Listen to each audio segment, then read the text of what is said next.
आज के इस वीडियो में हम देखने वाले हैं हायर सेकेंडरी मुख्य परीक्षा वर्ष 2023 का एग्जाम पेपर।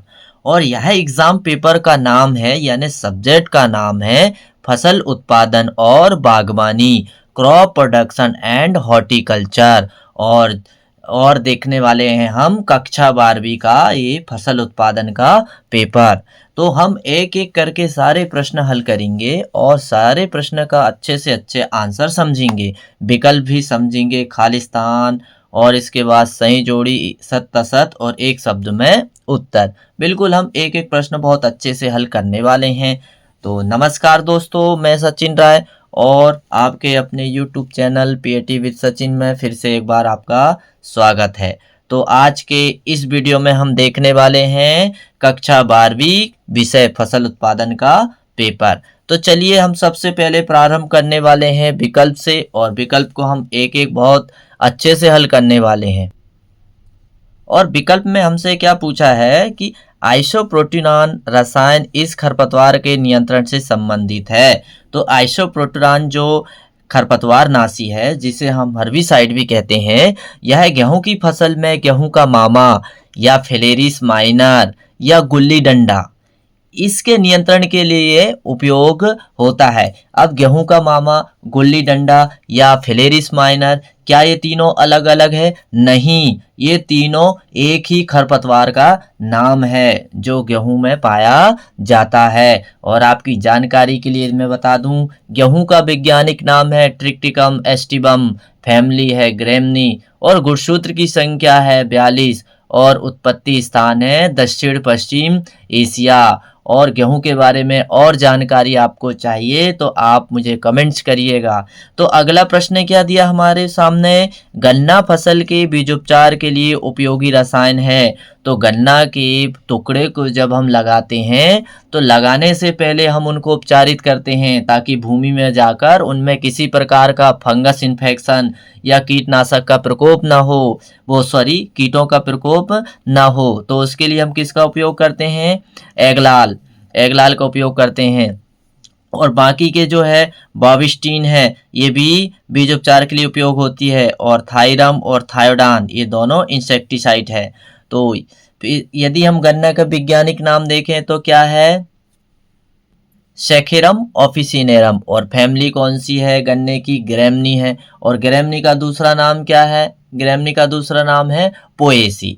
और गन्ना का जो गुणसूत्र की संख्या होती है गन्ने में जो होती है 80। और गन्ना का उत्पत्ति स्थान क्या है? New Guinea. तो गन्ना की और भी बहुत सारी वैरायटी है और गन्ने के बारे में हम और बहुत अच्छी जानकारी जानेंगे। इससे पहले हम आगे बढ़ते हैं। थर्ड में हमारे सामने क्या दिया था कि सिबिरिना राट रोग संबंधित है। सिबिरिना राट रोग का संबंधित मशरूम से है। और मशरूम का वैज्ञानिक नाम क्या है? मशरूम का वैज्ञानिक नाम है एग्रिकस बायोस्फेरस। और इसके बाद मटर का वैज्ञानिक नाम क्या है? Pisum sativum L. और गन्ने का वैज्ञानिक नाम क्या है? Saccharum officinarum. और चने का वैज्ञानिक नाम क्या है? Cicer arietinum. अब इसके बाद में हमारे सामने जो है चौथा प्रश्न था वो क्या था? इनार्चिंग प्रसारण विधि संबंधित है। तो सबसे ज़्यादा जो है इनार्चिंग विधि का उपयोग आम में किया जाता है। और आपको जानकारी के लिए मैं आपको बता दूं, आम को फलों का राजा भी कहा जाता है और पूरे विश्व में सबसे ज़्यादा आम का उत्पादन भारत में ही होता है। और आम को और भी बहुत सारे नाम से जाना जाता है, किंग ऑफ फ्रूट या बाथरूम फ्रूट या बाथरूम फल, कई नामों से जाना जाता है। और पपीता का वैज्ञानिक नाम क्या है? केरी का पपाया। और अमरूद का क्या है? सीडियम गौजावा। और अंगूर का वैज्ञानिक नाम क्या है? अंगूर का वैज्ञानिक नाम है विटिस वेनिफेरा। अब इसके बाद में जो है इसमें जो है पांचवा क्या दिया है? बाइटेसी कुल का संबंध किससे है? बाइटेसी कुल का संबंध अंगूर से है। और आम का जन्म स्थान क्या है? आम का जन्म स्थान भारत है। तो ये थे हमारे विकल्प। अब हम देखने वाले हैं खालिस्तान। और खालिस्तान में हमारे सामने पहला खालिस्तान क्या दिया है कि रिक्त स्थानों की पूर्ति कीजिए। और रिक्त स्थान में हम क्या देखने वाले हैं, दीमक का वैज्ञानिक नाम क्या है, दीमक का वैज्ञानिक नाम है ओडेंटोटर्मेस ओबेसस। और दीमक को सफेद चींटी के नाम से भी जाना जाता है, दीमक को सफेद चींटी के नाम से भी जाना जाता है। और दीमक का प्रिय भोजन क्या है, कच्चा गोबर। और दीमक जो है पॉलीफेगस इंसेक्ट है, यानी दीमक जो है सभी फसलों को खाता है। और दीमक के बारे में और जानकारी आपको चाहिए तो आप मुझे कमेंट्स करिएगा। फिर हम देखते हैं अगला प्रश्न क्या है हमारे सामने।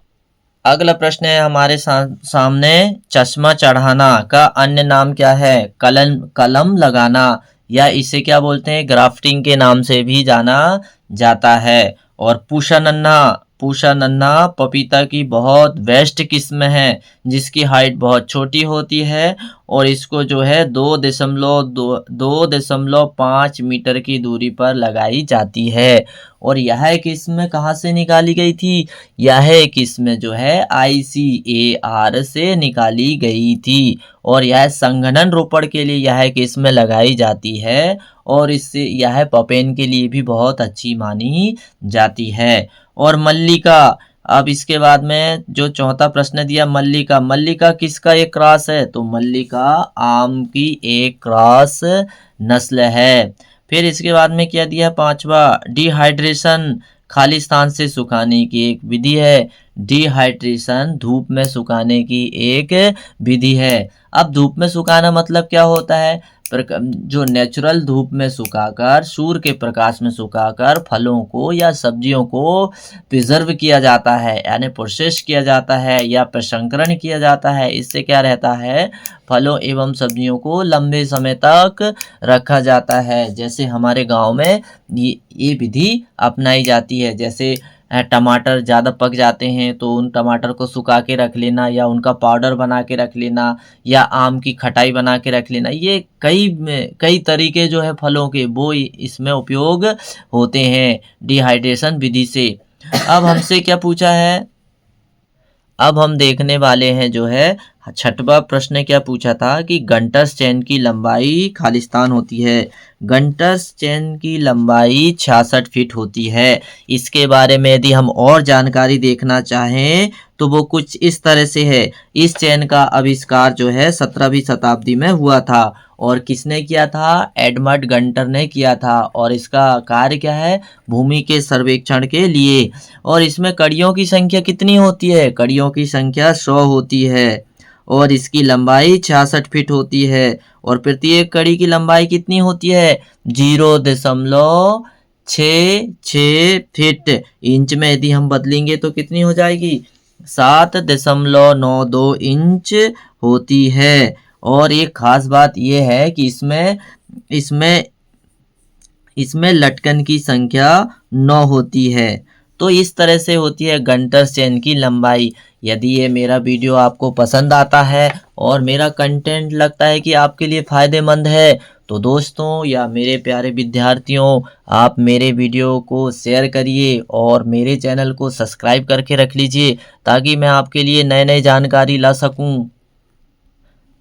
आपके सब्सक्राइब करने से मुझे एक हिम्मत मिलती है, मुझे जोश मिलता है और मुझे एक अलग से ऊर्जा मिलती है। इस कारण से मैं आपके लिए नए नए कंटेंट तैयार करते रहूं। तो चलिए अब हम आगे बढ़ते हैं, देखने वाले हैं अब हम सही जोड़ी।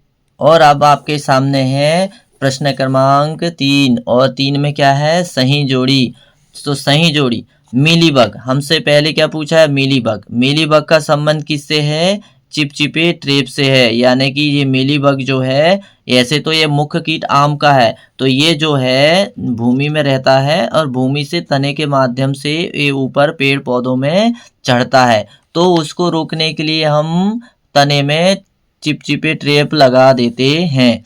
मूंगफली में टिक्का रोग होता है और मटर में पाउडरी मिल्ड्यू होता है। और मशरूम में क्या होता है, मशरूम में जो होता है, मशरूम के बारे में हमसे क्या पूछा था, मशरूम के बारे में ये पूछा है कि मशरूम जो है कंपोस्ट में तैयार किया जाता है। और केला का संबंध किससे है, म्यूजिसी से। तो ये थी हमारी सही जोड़ी। अब हम देखने वाले हैं प्रश्न क्रमांक 4 और प्रश्न क्रमांक 4 में क्या दिया है, एक वाक्य में उत्तर दीजिए। और सबसे पहले क्या पूछा है, मशरूम का वैज्ञानिक नाम, मशरूम का वैज्ञानिक नाम है एग्रिकस वाइस्परस, और फैमिली क्या है, एग्रीकेसी।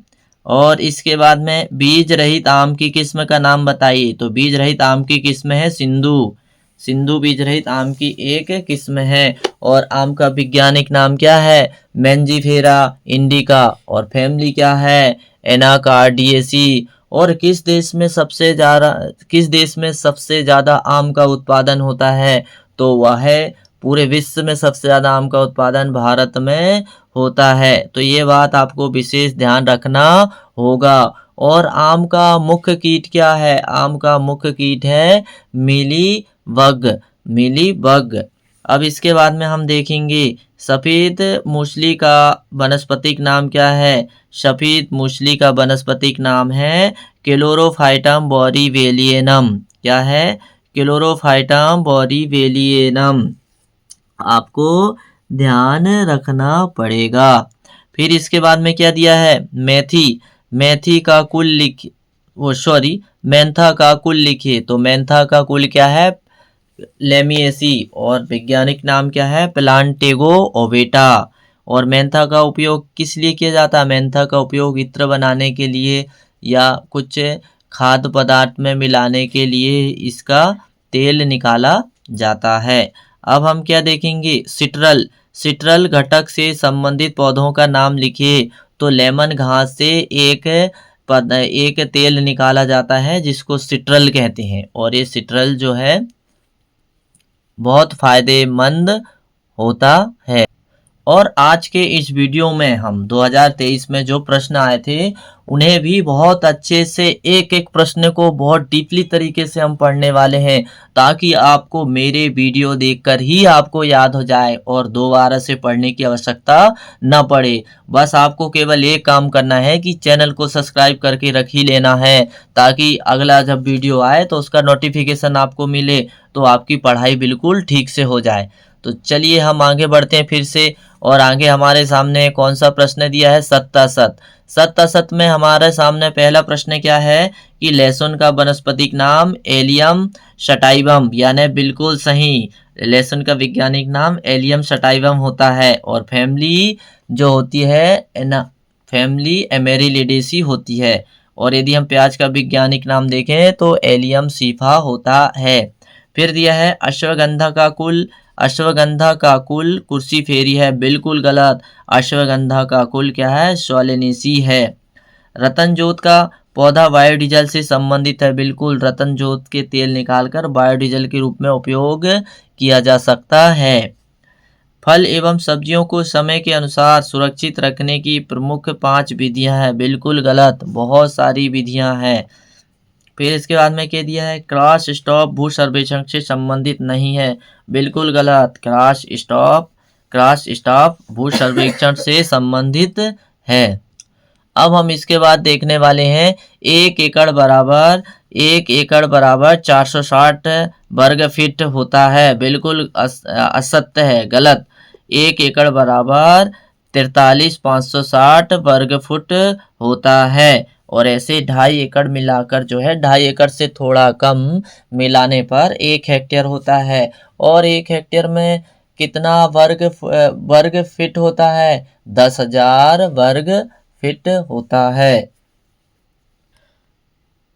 10,000 वर्ग मीटर होता है। मीटर के स्थान पे मैंने फीट बोल दिया हूँ, माफ़ी चाहूँगा। अब इसके बाद में हम प्रश्न देखने वाले हैं। सबसे पहले आपके सामने है 2 अंक वाले प्रश्न, और 2 अंक वाले प्रश्नों को हमें बहुत ध्यान से पढ़ना है, क्योंकि यहाँ से काफ़ी प्रश्न आने वाले हैं। इससे पहले मैंने कृषि विज्ञान और पशुपालन में जो वीडियो बनाया था उससे काफ़ी सारे प्रश्न आए थे, तो आशा करता हूँ कि इस बार मेरा जो वीडियो है इससे भी बहुत सारे प्रश्न आने वाले हैं। तो आप बिल्कुल ठीक से समझिएगा और ठीक से ही आपको समझना है और देखते रहना है, ताकि आपको पूर्णतः सफलता मिले।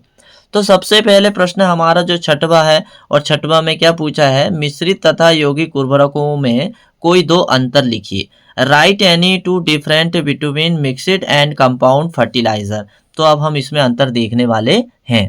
यदि हम मिश्रित उर्वरक के बारे में देखें पहला अंतर देख रहे हैं तो मिश्रित उर्वरक में पहला पॉइंट क्या होगा कि ये विभिन्न पोषक तत्व वाले विभिन्न उर्वरकों को, यानी अलग अलग पोषक तत्व वाले हम अलग अलग उर्वरकों को एक साथ मिलाकर उसका मिश्रण तैयार कर लेते हैं। ऐसे उर्वरक मिश्रित उर्वरक कहलाते हैं।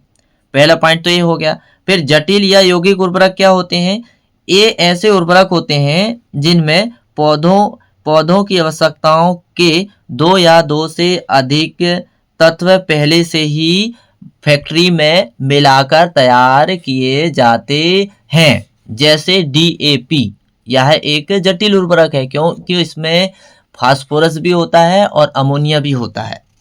अब दूसरा पॉइंट में हम क्या लिखेंगे कि मिश्रित उर्वरक में नाइट्रेट एवं फास्फोरस वाले उर्वरक को मिश्रित नहीं करते हैं क्योंकि इनके मिलने पर धीरे धीरे नाइट्रिक अम्ल बनने लगता है जो कि पौधों को नुकसान पहुंचाता है। तो जब भी आप ये मिश्रित उर्वरक तैयार करें तो आपको एक बात ध्यान रखना है कि जो नाइट्रोजन युक्त उर्वरक है उसको फास्फोरस युक्त उर्वरक से कभी भी नहीं मिलाकर खेत में फेंकना चाहिए, क्योंकि ऐसा करने से क्या है, नाइट्रिक अम्ल बनता है और ये नाइट्रिक अम्ल जो है पौधों के लिए विषैला या टॉक्सिक एसिड का कार्य करता है। अब यौगिक उर्वरक क्या होते हैं? दूसरा यौगिक उर्वरक क्या है? ये मृदा को नाइट्रोजन एवं फास्फोरस पर्याप्त रूप में प्रदान करते हैं क्योंकि इनको कंपनी से ही ऐसा तैयार किया जाता है ताकि पौधों को किसी भी प्रकार की नुकसानी ना हो। अब हमारे सामने तीसरा जो है, हमसे 3 पूछा है, 2 पूछा है, हम 3 लिखेंगे। तो तीसरा क्या पूछा है कि भंडारण हेतु प्राय यानी मिश्रित उर्वरक में भंडारण हेतु प्राय कम सुरक्षित है क्योंकि इनको हम आपस में मिलाते हैं खुद से, तो ज़्यादा समय तक रहने देते हैं। नमी आने से उनकी केमिस्ट्री चेंज होने लगती है, उनमें रासायनिक क्रिया होने लगती है। लेकिन यौगिक उर्वरक या जटिल उर्वरक, ये उर्वरक अजलग्राही होते हैं, अतः भंडारण के लिए सुरक्षित होते हैं क्योंकि इनको कंपनी से ही वैसा तैयार किया जाता है। अब इसके बाद में पूछा है दूसरा, बेसल ड्रेसिंग तथा टॉप ड्रेसिंग में कोई अंतर लिखिए। तो मैंने उर्वरक के बारे में बहुत अच्छा एक वीडियो बनाया हूँ, यदि आपने नहीं देखे हो तो आप उस वीडियो को भी देख लो ताकि आपको और अच्छे से उर्वरक के बारे में पता चल जाए। तो अब हम समझते हैं बेसल ड्रेसिंग तथा टॉप ड्रेसिंग में अंतर। तो बेसल ड्रेसिंग में क्या करते हैं कि इस विधि में बुआई से पहले या बुआई के समय मृदा में उर्वरक मिलाते हैं, लेकिन टॉप ड्रेसिंग में क्या करते हैं, इस विधि में खड़ी फसलों पर उर्वरकों का छिड़काव किया जाता है। जैसे बुआई के बाद जब पाला तैयार हो जाता है तो हम गेहूं में उर्वरक फेंकते हैं जैसे यूरिया, धान में फेंकते हैं जैसे यूरिया, तो इसको क्या बोलते हैं, टॉप ड्रेसिंग। दूसरा क्या लिखेंगे पॉइंट बेसल ड्रेसिंग में, इसमें खेत की अंतिम जुताई से पहले उर्वरक का छिड़काव किया जाता है अथवा बीज के साथ उर्वरक मिलाकर बोया जाता है। मतलब पूरा कार्य जो है बेसल ड्रेसिंग में उर्वरक का बुआई से पहले ही उसको खेत में फेंक दिया जाता है।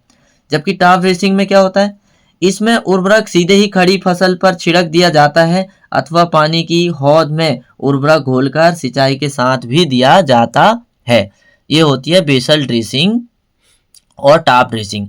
तो अभी हमने बेसल ड्रेसिंग और टॉप ड्रेसिंग देखा। मैं आशा करता हूँ कि आपको ये मेरा समझाया तरीका बिल्कुल समझ में आया होगा और आपको बहुत अच्छे से भी प्रश्नों का आंसर मिल रहा है। तो चलिए हम आगे बढ़ते हैं। अब 7वां प्रश्न में क्या पूछा है, पोटेशियम क्लोराइड तथा पोटेशियम सल्फेट में पोटास तत्व की प्रतिशत मात्रा लिखिए। तो पोटेशियम क्लोराइड में पोटास तत्व 60% होता है और पोटेशियम सल्फेट में पोटास तत्व 48% होता है। तो आप बिल्कुल इसको नोट कर लीजिए कि पोटेशियम क्लोराइड में पोटास तत्व 60% होता है और पोटेशियम सल्फेट में 48% होता है। फिर अगला क्या पूछा था कि अमोनियम सल्फेट तथा किसान खाद में नाइट्रोजन की प्रतिशत मात्रा लिखिए। तो अमोनियम सल्फेट में जो है, अमोनियम सल्फेट में नाइट्रोजन की मात्रा 20.5 होती है और इसके बाद में जो है किसान खाद में नाइट्रोजन की मात्रा 20.6% होती है। कितनी होती है? 20.6% होती है। यदि हम इसमें देखें पोटेशियम क्लोराइड में तो 60% होती है और पोटेशियम सल्फेट में देखें तो 48% होती है। और यदि हम अमोनियम सल्फेट में देखें तो 20.5% होती है और किसान खाद में हम देखें तो 20.6% होती है। ऐसा आप याद रखिए। अब हमसे 8वां प्रश्न में क्या पूछा है, खरपतवारों की कोई 2 विशेषताएं लिखिए। तो खरपतवार, जैसे कि यदि हम खरपतवार की परिभाषा ऐसे देख सकते हैं कि वह पौधे जो बिना उगाए फसलों में उग जाते हैं तथा फसलों को बहुत अधिक मात्रा में नुकसान पहुंचाते हैं। और कुछ खरपतवार तो ऐसे भी होते हैं जो रोगों को सहारा देते हैं। ऐसे पौधे जो अनावश्यक होते हैं खरपतवार कहलाते हैं। अब इनकी क्या विशेषता है? इनकी विशेषता ये है कि सबसे पहली विशेषता क्या है कि खरपतवार फसलों की अपेक्षा अधिक संख्या में बीज उत्पादित करते हैं। दूसरी विशेषता क्या है कि खरपतवारों के बीज वजन में इतने हल्के होते हैं कि उनका वितरण बड़ी आसानी से हो जाता है, मतलब हवा और पानी में बहकर चले जाते हैं। और तीसरा क्या विशेषता है कि खरपतवारों में रोगों से, कीटों से लड़ने की प्रतिरोधक क्षमता बहुत अधिक होती है। अब अथवा में क्या दिया है, संबंधित खरपतवार की परिभाषा तथा उदाहरण दीजिए। संबंधित खरपतवार किसे कहेंगे? तो संबंधित खरपतवार ऐसे समझिए, इसके अंतर्गत ऐसे पौधे आते हैं जिन्हें कृषक खेत में नहीं बोता बल्कि ये स्वयं ही उगाते हैं। जैसे गेहूं के खेत में जौ, संबंधित मतलब समान दिखने वाले। जैसे गेहूं के खेत में जौ, तो गेहूं जब पाला अवस्था में रहती है तो गेहूं और जौ को पहचानना बहुत ही मुश्किल होता है। सरसों, चना आदि का उगना, ये भी अशुद्धता के कारण पैदा होते हैं। ये संबंधित खरपतवार कहलाते हैं। तो संबंधित खरपतवार का उदाहरण क्या है? जौ है और इसके बाद में सरसों, चना आदि। अब इसके बाद में अगला प्रश्न क्या दिया है, गन्ने की पेड़ी की परिभाषा एवं कोई 2 लाभ लिखिए। तो चलिए आज हमारा वीडियो बस इतना ही हम रखते हैं, काफ़ी बड़ा वीडियो हो जाएगा नहीं तो। अब अगले वीडियो में जो भी प्रश्न बचे हुए हैं हम सारे को एक एक करके हल करेंगे। तो ये मेरा वीडियो आपको कैसा लगा? यदि अच्छा लगा होगा तो आप मुझे कमेंट्स करके बताइएगा। और यदि आपको पसंद आया हो तो लाइक ज़रूर करिएगा। और यदि आप मेरे चैनल में नए हो और पहली बार वीडियो देख रहे हो तो मेरे प्ले लिस्ट में बहुत सारे वीडियो हैं, आप उनको ज़रूर देखें। और यदि आपको वीडियो पसंद आता है तो आप मेरे चैनल को सब्सक्राइब कर लें। और मेरी वीडियो आप देखते हो तो मेरा वीडियो देखने के लिए आपको बहुत बहुत धन्यवाद।